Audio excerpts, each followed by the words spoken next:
Hello, this is Alan welcoming you to the 1856th edition of the Enfield Talking newspaper, Dateline 24th May 2012.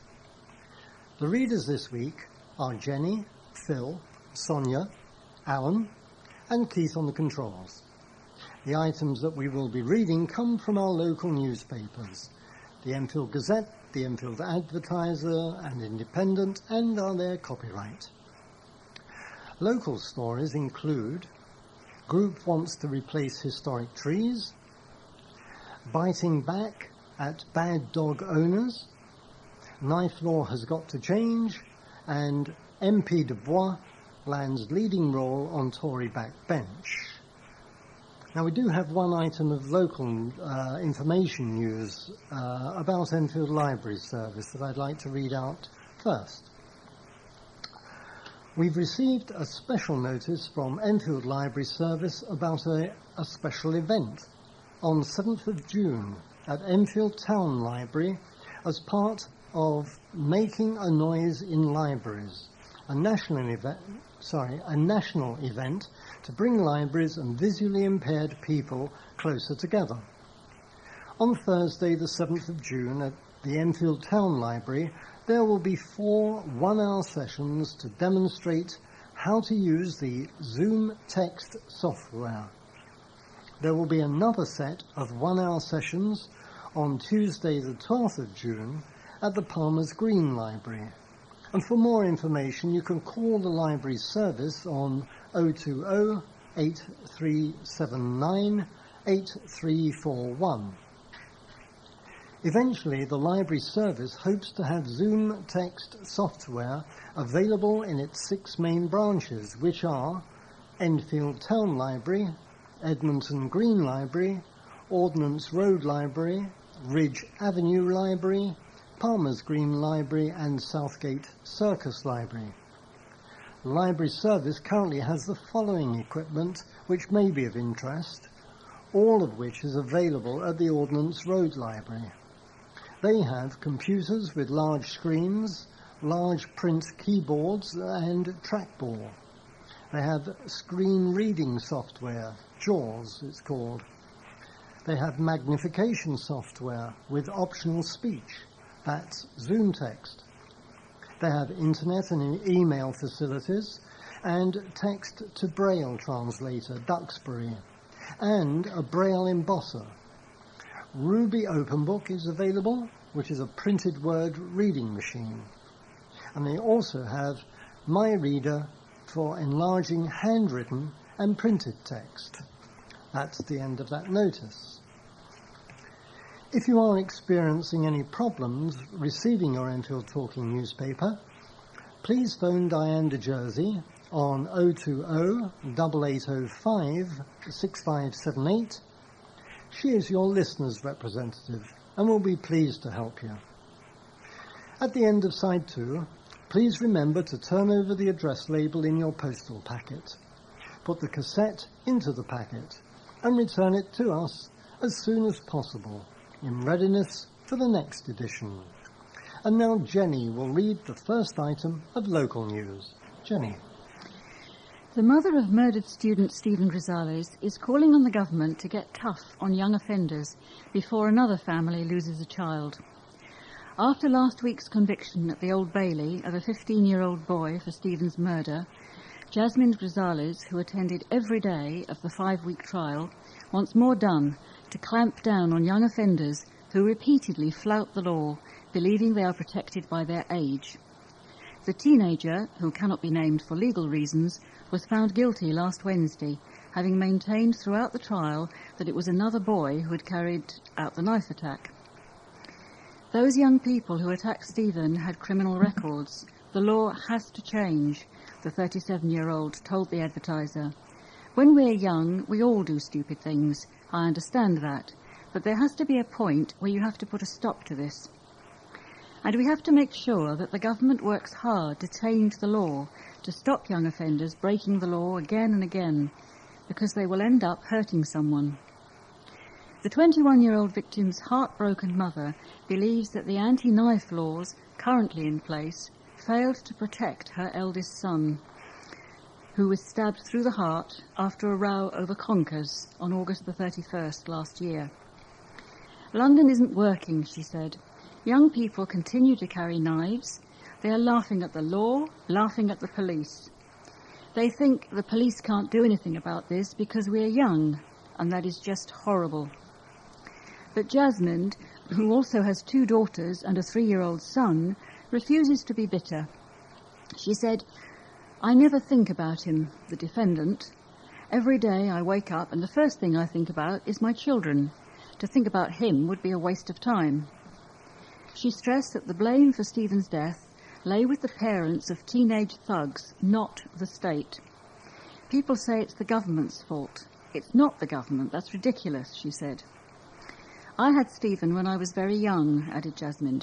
"I taught him the same way my mother taught me. There are no excuses." She was told by the prosecutor that the teenage killer could be sentenced to between 9 and 15 years behind bars. She said, "It doesn't matter how many years he gets. Stephen is not returning. But at least there is some sense of justice." The 15-year-old will be sentenced on June the 13th. An Enfield politician has welcomed tougher sentences for irresponsible dog owners after his pet Labrador was attacked in a park. Enfield Southgate MP David Burrows says he supports government plans to toughen dangerous dog laws and new sentencing guidelines, recommending at least 6 months in jail for those who fail to stop their dog harming others. Mr Burrows was walking his dog Chumley in Arno's Park on Sunday, May the 13th, when a Staffordshire Bull Terrier, which was not on a lead, attacked the Labrador. This was despite its owner giving assurances the dog was friendly. The MP, who was in the park with his children, quickly pulled the dog away, but not before the teeth of the attacker had bitten into the legs of the Labrador, leaving 2 puncture wounds that needed treatment by a vet. He says that his experience added to a list of complaints from constituents about the problems of dangerous dogs in parks. He said, "I am pleased dangerous dog laws are being increased to cover attacks on legitimate visitors on private property, and that the government is undertaking a consultation to assist in the identification of dogs through microchipping. But more can be done beyond legislation to support responsible dog ownership. The problem primarily is not the dogs, but the owners. We have great local parks that the majority use and enjoy responsibly. However, because of the irresponsibility of a minority of dog owners, some parks have become no-go areas for families with young children and other more responsible dog owners. Chumley is now recovering after vets cleaned and bandaged the wounds, but Mr Burrows says he backed a campaign by charity Dogs Trust to tackle the root of the problem by working with owners, schools, police and housing associations. Last week, the Sentencing Council for England and Wales gave the first recommendation to judges for convictions under the Dangerous Dogs Act, saying there should be more jail terms for offenders and sentences of up to 18 months should be considered. A petition backed by the Enfield Independent was handed to Prime Minister David Cameron last year, calling for stiffer penalties for owners of banned dogs and swifter justice in attack cases. A fledgling Oakwood Park group has launched its own bid to replace historic poplar trees felled in stormy weather after being told that there was no council money available. The Friends of Oakwood Park wants users of the green space in Oakwood Park Lane to add their voices to a campaign to plant new trees, as Enfield Council says there is no room in the budget to maintain the picturesque poplars. More than 20 out of 100 of the trees, planted in 1937 to mark King George VI's coronation, have fallen victim to storms or disease. The recently formed group is planning a bid to the Council's Residents' Priority Fund for a grant to restore the avenue of trees to its former glory.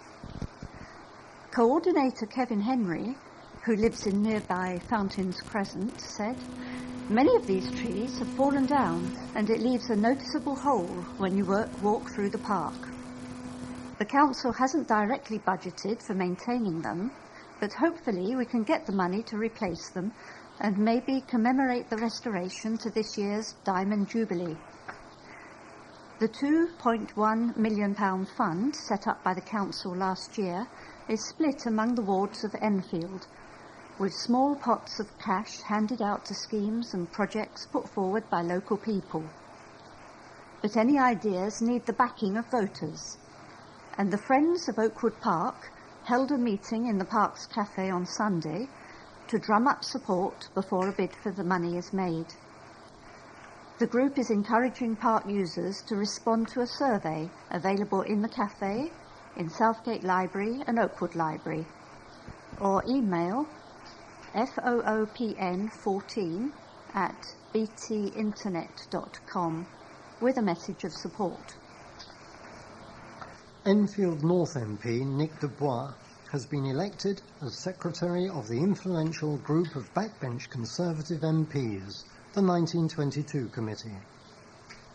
The group was given a shake-up this week after a change in the rules allowed front bench MPs to vote in the election for officers for the first time, meaning pro-government Tories were more likely to scoop the top posts and force out those who have been giving the Prime Minister, David Cameron, a hard time.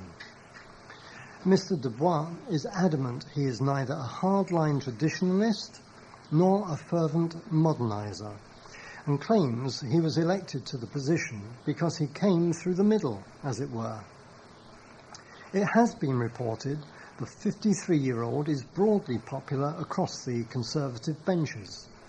I cross both sides of the party, the MP told the Advertiser.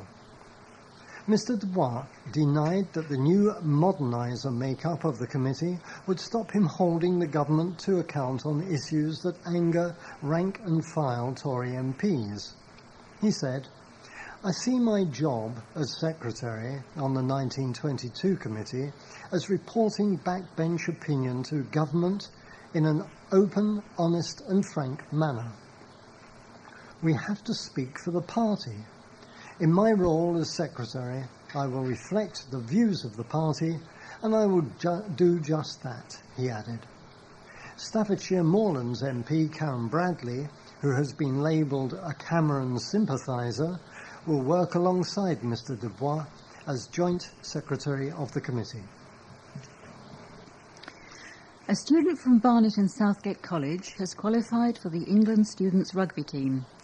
Dion Chapman, 20, from Palmer's Green, is studying for a National Vocational Qualification Apprenticeship in Sport and has been playing rugby with London Scholars since he was 11.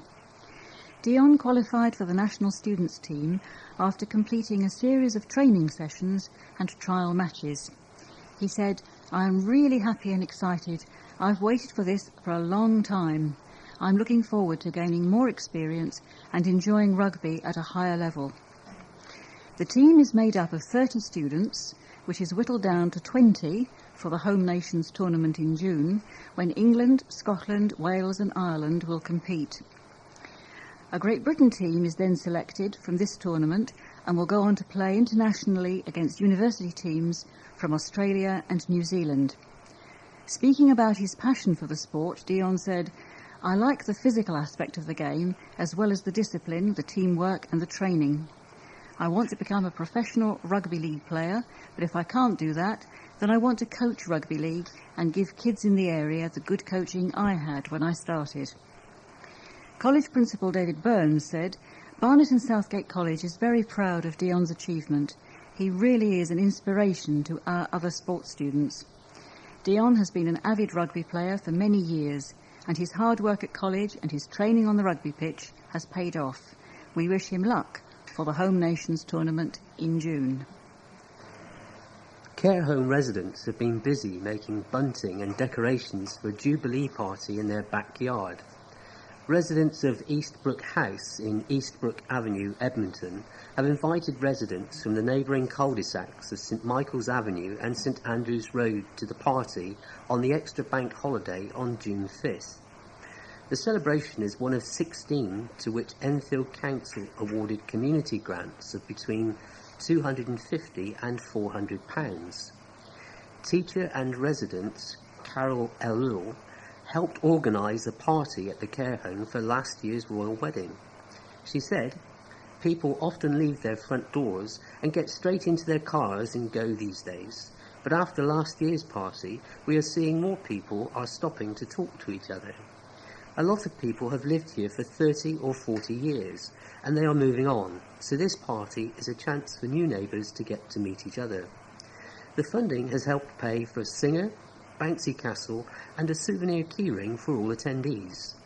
Residents are invited to bring some food and enjoy a glass of Pimm's at the party from 2 p.m. to 6 p.m. in Eastbrook House's car park. Hundreds of people donned flashing bunny ears, their pyjamas and slippers for a 15-kilometre night hike through Enfield on Friday. The walk through the streets of Enfield, Southgate, Palmer's Green and Winchmore Hill is expected to have raised thousands of pounds for the Nightingale Cancer Support Centre in Lancaster Road, Enfield, and Barnet and Chase Farm Hospital Trust.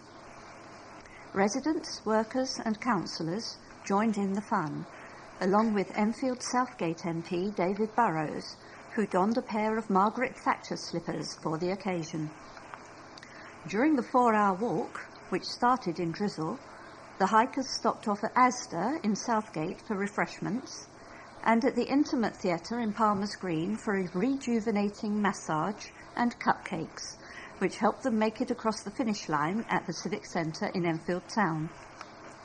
Joan Kearns, Chief Executive of the Nightingale Centre, said her favourite part was when she crossed the line with the back of the pack. She said, "Finishing with the last participants, it was lovely knowing that everybody enjoyed themselves and was still smiling even though it was hard work. The event was a great success, thanks to the help of the 40 marshals and volunteers on the night. We could not have done the event without them." She urged participants to chase up their sponsorship money in the hope that the hike will beat last year's grand total of more than £23,000. Very good. A fraudster who is trying to sell counterfeit wine in shops in the borough has misspelled the word Australia on the front of the bottle. Enfield Trading Standards officers are searching for the illiterate seller who has spelt the country Austria, that's L-I-A on the end, on the label of the fake Jacobs Creek white wine spotted in premises across Enfield. But Cabinet Member for the Environment, Councillor Chris Bond, warned that the funny side of the counterfeit wine would end if people drink it, with health risks attached to the poor quality product. He said, "This wine may look like a bargain, but there could be a hidden cost if residents are foolish enough to drink it." In this season of celebrating all things British, could there be anything more quintessentially English than trying Morris dancing on the green? If you fancy giving skipping with bells a try, then the N21 Festival in Winchmore Hill next month is the ideal way to while away a sunny afternoon. As well as getting the chance to try Morris dancing, country dancing and taking part in a vintage tea dance, festival goers can parade their pooch at a family dog show or search for long-lost treasure in a hunt through Winchmore Hill. Or if all that sounds far too energetic for a hopefully sunny summer's day, you could always spend an afternoon with a traditional cream tea. The week-long festival is designed to celebrate the centenary of Henrietta Cresswell's history of the area, Winchmore Hill, Memories of a Lost Village. It was published in 1912 and detailed a fair that was held on the green in Winchmore Hill. Festival organisers hope the events and entertainment will bring the community together over the course of the week. And they have decided that all the money raised in the events will go to Noah's Ark Children's Hospice, the Alzheimer's Society and the National Autistic Society. The event is being run with the help of volunteers from the community, including resident Nikki Plutahu, who told us how excited she is about the upcoming festivities. She said, "It's such a lovely thing to bring the community together. There's such a mixed age group in the area. I think it's a great thing."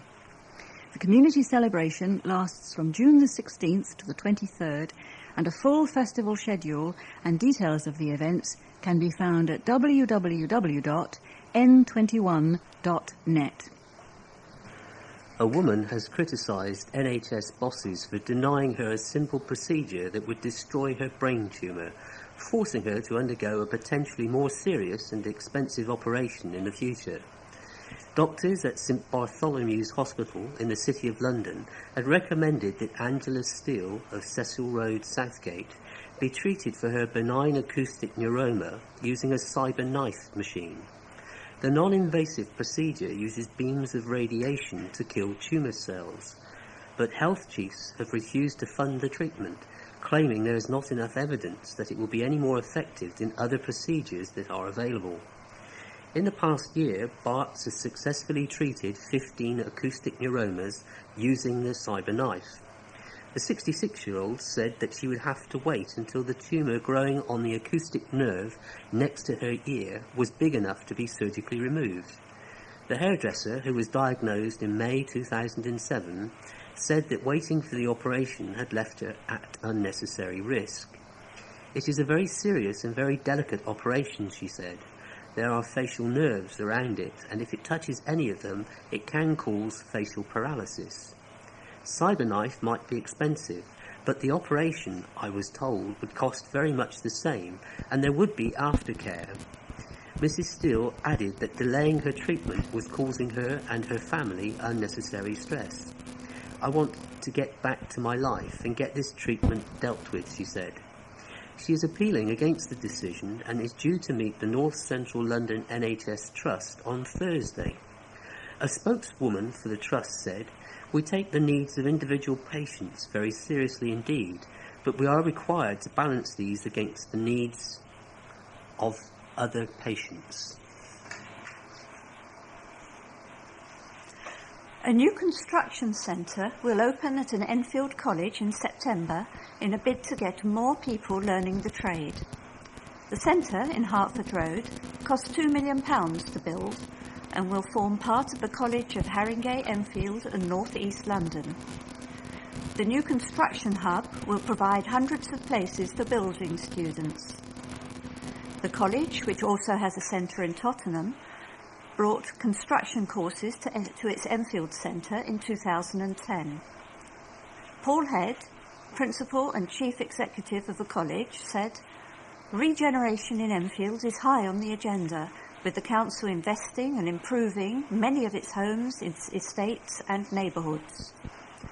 This will bring a lot of jobs and developers to the borough, which means the opening of our new centre is very positive for local residents to get skilled and take advantage of these new opportunities." A firm has employed 79 people who attended a jobs fair organised by MP Nick Dubois in Enfield in February. G4S, the company contracted to provide security at the London 2012 Olympic Games, interviewed 104 applicants at the jobs fair at Southbury Leisure Centre, and of those, the firm awarded contracts to 79 people. Enfield North MP Mr Dubois said, "I'm delighted that the Enfield Jobs Fair has made a difference. It's great news for the 79 people who have got a job with G4S. As an MP, I'm not able to create jobs, but I can bring together companies looking for staff and people looking for work, and I'm pleased it worked." Some 1,600 people attended the 5-hour jobs fair, which was opened by Mayor of London Boris Johnson. It also hosted recruiters from BT, Sainsbury, Capel Manor College and Winchmore Brickwork. We've now reached the end of side 1 of this tape. Please stop your machine now, take out the cassette, turn it over and start side 2.